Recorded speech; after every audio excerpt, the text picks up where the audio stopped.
what you're saying. I'm gonna be honest again. These big words to me, I think we're making it more complicated. Like people that I know that are in long-term relationships, roles change all the time. Like one day he got a job, maybe he don't got a job. Now you got to be the alpha woman. I think we're trying to design something that is so easy. It sounds pretty, but it's really not that complicated.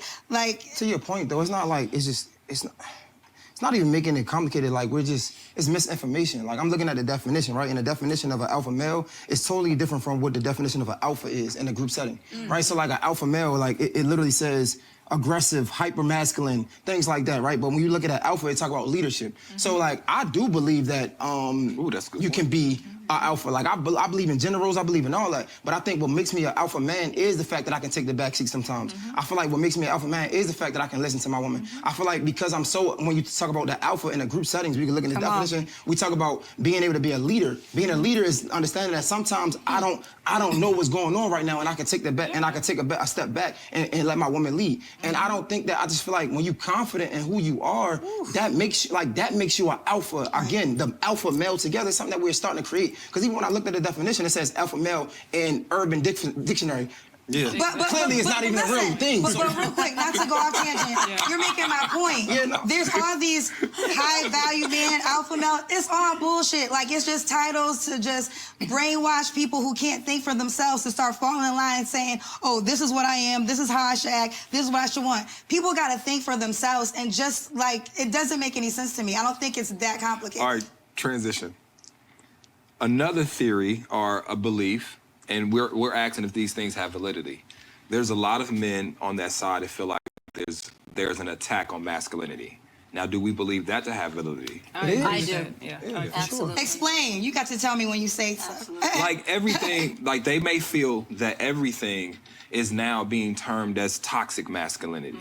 Like just a man just being a man now, or having masculine opinions, however you define that, is now being villainized and persecuted. Do you? I mean, yes and no. I mean, like, bro, I can't speak for everybody, but where I'm from, like, we grew up learning things, like, even me just loosely being able to say gay, right? Like, I say that because of the background I come from. Like, as I get older, I understand that's wrong. I should probably use different words and things like that. But, like, the history and my community made it okay to be toxic. Shit, my family, my mom's, how I looked at parenting made it okay to be toxic. So, like, I can see how, like, everything is an attack, but it's not. You know what I'm saying? Like, you just gotta be able to differentiate what is and what isn't. And even if it is an attack, you gotta have to understand a perspective of it. So, like, I definitely can understand it, but how you move in it is just, I'm just not okay with that, if that makes sense. Like, I just think if a man is too much in his, I call it submissive, because I use titles that help me identify what I'm referring to, then he's... Every stylish guy knows what takes an outfit from good to great is the attention to detail.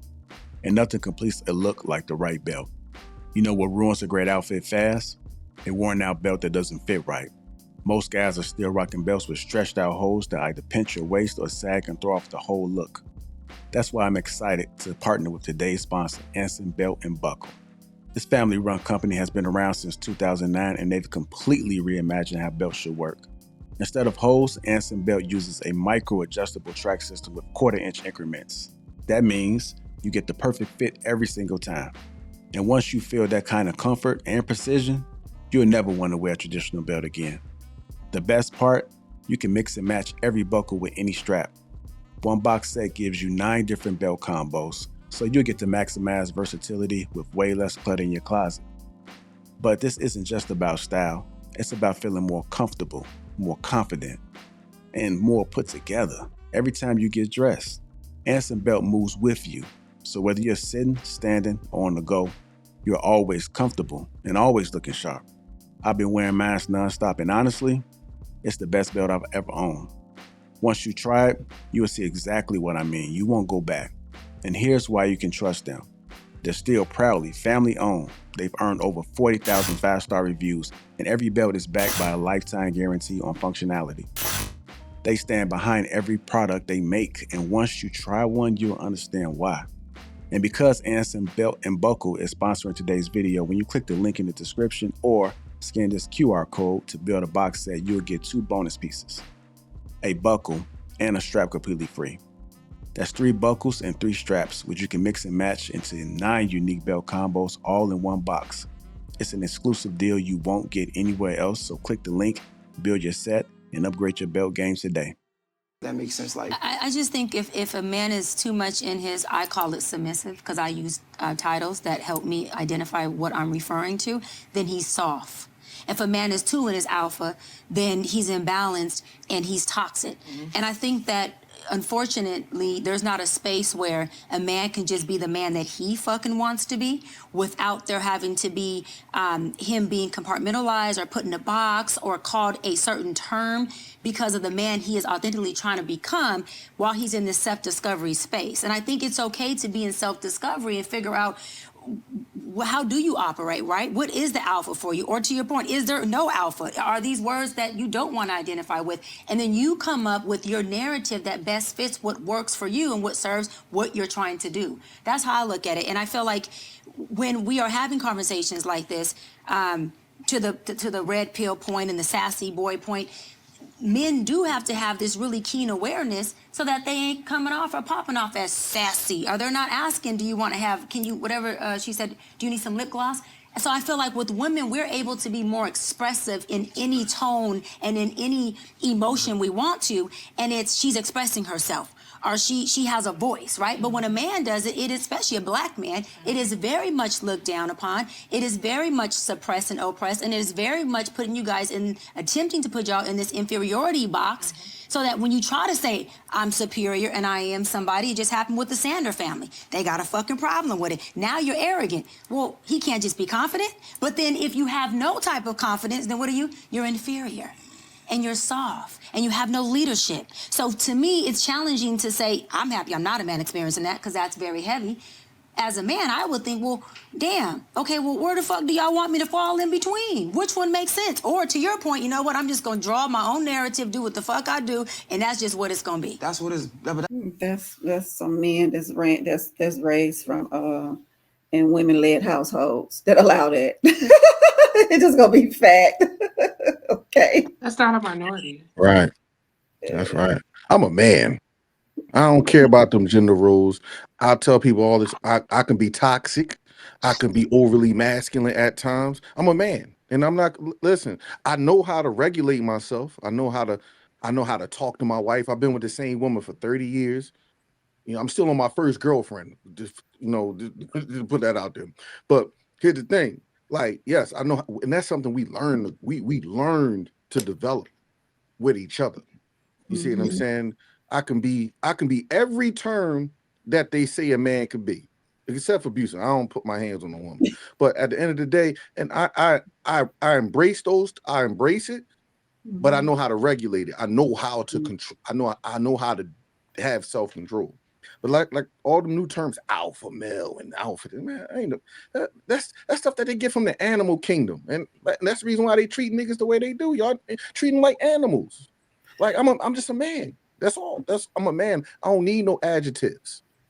When can I hear your definition of masculinity? Because multiple people have said like masculinity or masculine. Like most people, like I've heard that word a few times.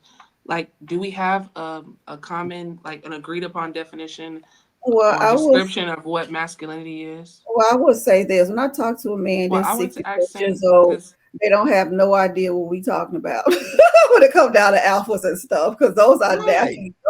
They don't have my friend have no idea what an alpha, what is that? He don't know. We don't know these terms. He don't talk like that. So I think it's just a young man, the younger men coming up with this mess. So is there something wrong with men being dynamic? It's like, is there something wrong with that? Is there, well, not even men, like men and women being like dynamic, like, you know, how when you read a book and there's like a dynamic character, means like there's layers, there's ever changing, there's growth, there's all kind of things. It's just a lot of times I feel like I hear conversations and it seems like a man can't be a man without being just this list of things. And if he's emotional, he's less of a man. And a woman can't be feminine without being this list of things. And God forbid she gets aggressive or a little loud. That's only something a man can do. But it's like, everybody feels aggression. Everybody feels tired and wants to be catered to. Being tired and wanting to be catered to isn't like a feminine thing. And being angry or aggressive isn't a man thing. And I mean, like, obviously, I'm not a man, so I don't know. But I would think that that's exhausting, feeling like every day, all day, you can only be these 7 things, which is like, oh, I have to be a provider. I always got to be a protector. I always got to be aggressive. I always got to be like, okay, if it like, I don't get it. I don't understand why it's just this little list for femininity and masculinity, as if like I think feelings aren't for everybody, and like everybody can't feel something. Like if you're getting robbed and I get robbed, why shouldn't you be scared? Why shouldn't I be scared? If you want to go shopping and I want to go shopping, why shouldn't you feel happy from shopping and the same way I feel happy from shopping? Like, it's just certain actions and certain like things that will happen to people that will provoke said emotion, and that emotion isn't gender specific. It's just like everybody's gonna feel all the feelings, right? I would argue the same thing for characteristics. I don't think it just goes for emotions. I think when we talk about the word leadership, women think it's just all about the man just going to make his stance and you can't say nothing, you don't have a voice or anything. And this is the reason why it's kind of hard to talk to people that's never been married. That's not how relationships work. This is the reason why I do talk about my married children, because that's not how their relationships work. They're both contributing to the household. Nobody's more than, it's just, look, the man at the end of the day, he ultimately is the one that's going to put his life on the line. He got one time to do it to save you, for whatever reason, he got one time, somebody break in the house, shot in public, whatever. That's ultimately just like you can unalive on the table, from giving birth to his kid. But when we talk about leadership, and like when we talk about leadership, it's not to put a woman down, because women, we both are leaders. We both are leaders. We both are leaders. The man and the woman are both leaders. So it's not like one is more than the other, but you have different roles in life. Your leadership is different. This is why, I don't know why we try to compare ourselves to men in the house. So I ain't trying to work like a man. I ain't trying to do none of that stuff. You don't need a man to have a soft life or live a soft life. You don't have to do all that. You don't need a man to do that. Okay. You just got to know how to stay within your means of living. But it does not mean that the man is not the ultimate leader, because that's the way God designed it. See, he designed it that way. That's why they're stronger than us.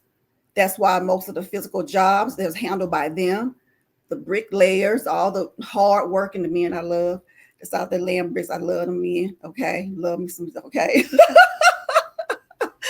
They out there, they strong. That's what I like. I'm just saying, that's the way God designed it.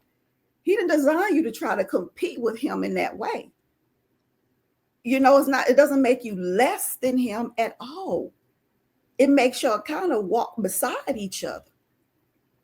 It is, and I think when we get on this whole alpha term, again, it's not to put the woman down, because I think there's some alpha females out there. I know that's just me.